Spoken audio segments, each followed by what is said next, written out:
Ano masabi ka sa mga ibang lahi nagtatagalog? Bilib na bilib ako. Sumasaludo pa ako. Akalain nyo, yung ibang lahi, magtagalog, pero kami, hindi kami magsalitang ibang lahi. So, mas bilib ako sa inyo. Okay lang yan kasi love na love ka namin naman eh. Thank you. At iba kasi yung Guys, hindi ko talaga na-expect. Guess, sino ma-meet ko mamaya? Grabe, as in. Ano, sabi ko sa inyo, di ba? Ayun na siya, oh.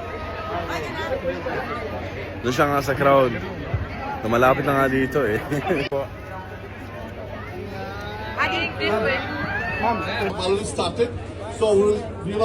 May sabihin ako, siya ang pinakauna kong idol talaga nung nag-start ako mag-TikTok. Huwag naman tayo sa nag-sit kay Sir.